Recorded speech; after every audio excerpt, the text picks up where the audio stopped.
Ang MMDA po ay may budget na mahigit 4 billion pesos every year. Ito po ay pera ng taong bayan. Nararapat lamang po na tugunan ng MMDA ang kanilang mandato ng tama, maayos, patas at hindi karagdagang pahirap sa mga motorista at sa kanilang pamilya. Minda po ito nang itatago na lang po natin sa pangalang Colonel Nebrija. Thank you, Madam Sponsor. Thank you, Mr. Speaker. Malinaw po na si Colonel Nebrija ang nagmungkahi na ipagbawal sa mga riders ang pag-aangkas sa nakatsinelas.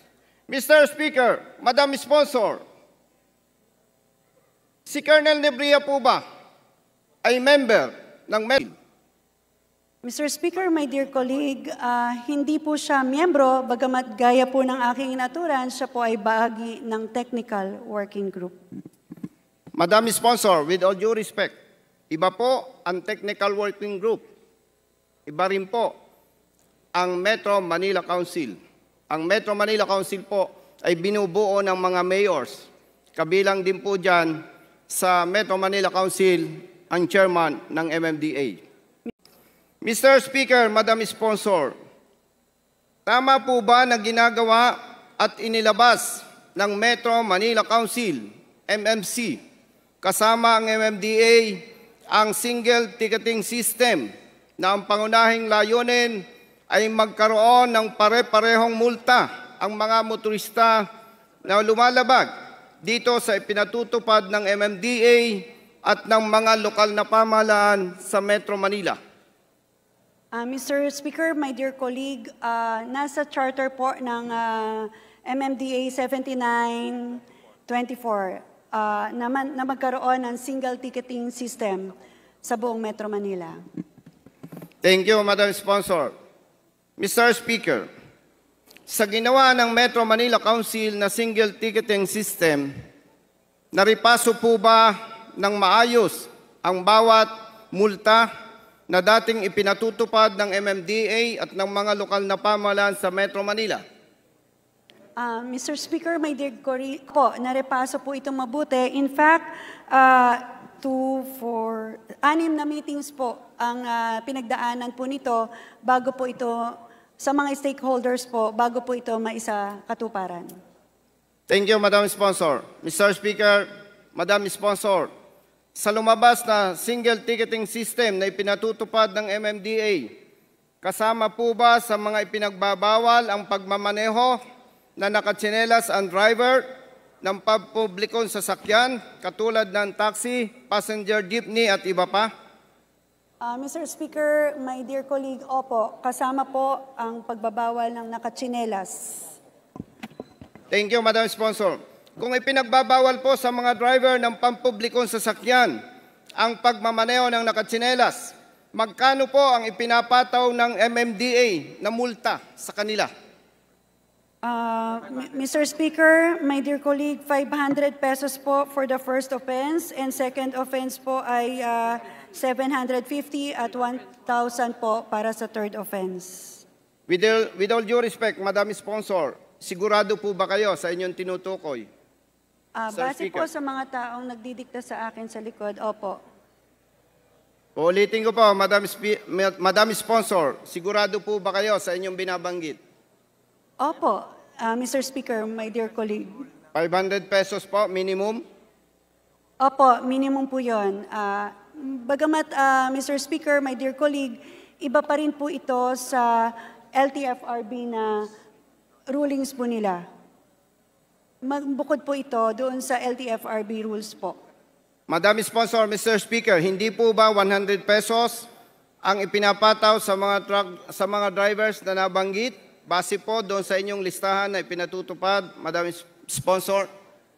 Mr. Speaker, my dear colleague, under sa bagong rules po ng single ticketing, yun na po yung effective po May 2, 2023, yun po yung bagong rules, bagong penalty po. Thank you, Madam Sponsor. Mr. Speaker. Mr. Speaker,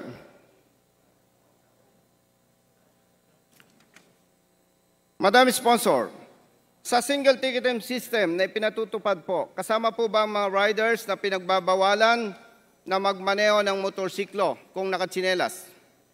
Mr. Speaker, my dear colleague, opo, kasama po. Thank you, Madam Sponsor. Mr. Speaker, Madam Sponsor, sa ipinatutupad ng LTO mula noong 2008 hanggang sa kasalukuyan, ang mga riders na nagmamaneho ng motorsiklo na nakatsinelas ang kanilang hinuhuli. Hindi po nila hinuhuli ang mga riders na nakatsinelas ang angkas. Bilang road safety advocate, motorcycle riders at representative ng One Rider Party List, kasama si Honorable Congressman Attorney Rhodes Gutierrez, naniniwala po tayo na tama at makatwiran ang LTO sa kanilang ipinatutupad. Higit na maayos, komportable at mas ligtas para sa pagmamaneho ng mga riders kung nakasapatos ang mga ito at hindi nakatsinelas. Mr. Speaker, Madam Sponsor, sa ipinatutupad na single ticketing system ng MMDA, hiniuhuli po ba nila ang mga riders kapag nakatsinelas ang angkas? Mr. Speaker, my dear colleague, opo, under the single ticketing system, iyon po ang pinagbabawal. Mr. Speaker, Madam Sponsor, ang kasunod ko pong itatanong ay naitanong ko na during the previous pre-budget hearing for MMDA. Nais ko lamang pong itanong ulit ito para mas maging malinaw sa ating lahat ang usapin. Mr. Speaker, Madam Sponsor, sino po ang may idea o nagmungkahi na ipagbawal sa mga riders ang pag-aangkas sa nakatsinelas? Mr. Speaker, my dear colleague, kailangan ko po talagang banggitin ang pangalan? Yes po, mahalaga po, Madam Speaker, Madam Sponsor, dahil may kasunod pa po akong tanong. Mr. Speaker, Madam Sponsor. Mr. Speaker, my dear colleague, bahagi po siya ng technical working group at Mr. Speaker, my dear colleague, bagamat hindi po siya bahagi ng Metro Manila Council, sa tuwing nagka-come up ang Metro Manila Council ng isang polisiya, ang technical working group po ang siyang namamahala para mag-craft ng policy po. Mr. Speaker, my dear colleague. Madam Sponsor, Mr. Speaker, hindi po tayo sumasang-ayon sa nabanggit ng Honorable Distinguished colleague na ang TWG ang nagka-craft.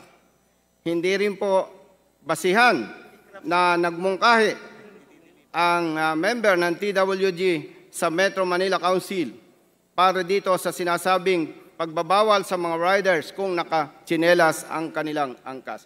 Mr. Speaker, Madam Sponsor, illegal, questionable, at may tuturing na pang-abuso sa kapangyarihan at pandaraya sa mga riders at sa kanilang pamilya ang ipinatutupad ng MMDA at ng lokal na pamahalaan ng Las Piñas City base sa mga sumusunod.